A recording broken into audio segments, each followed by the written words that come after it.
Je crois qu'il est temps, en ce mois de Ramadan,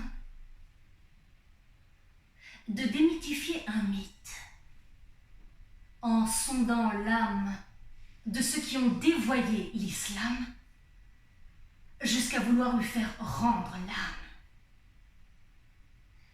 Les mauvais musulmans ne sont pas étrangers à ce drame, notamment celui qui oppose les sunnites aux chiites et qui ont failli à tout ordre de mérite.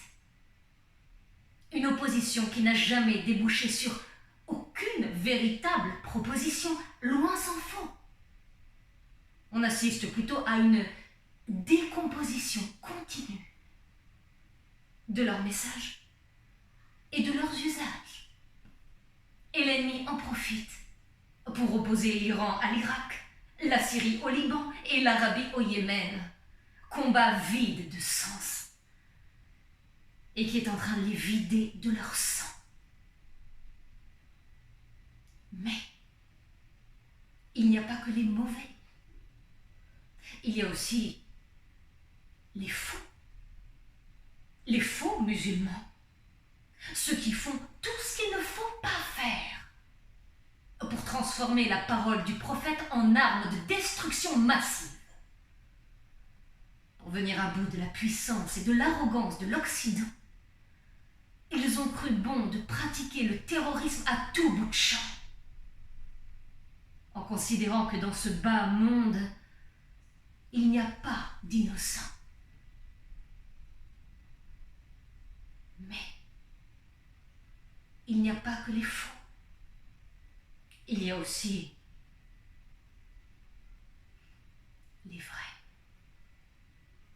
les vrais musulmans, qui subissent en tremblant ce cataclysme, cet islamisme instrumentalisé par les ennemis jurés de l'islam.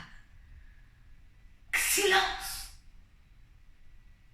dit le vrai musulman, et son silence est obstiné, comme s'il était victime consentante, ou cellule dormante qui laisse faire ses pires compères. Mais il y a une toute autre approche pour infonder ce reproche. Primo, le vrai musulman a peur de Dieu et n'a peur que de Dieu, et n'alimente donc pas cette peur de l'homme qui n'est au fond qu'un leurre. Secondo, Dieu a donné sa parole aux musulmans, et ce n'est pas à Dieu mais aux musulmans de tenir cette parole, de la remplir ou de l'accomplir en l'écoutant. Et que dit cette parole? Ouvrez votre cœur et couvrez votre rancœur.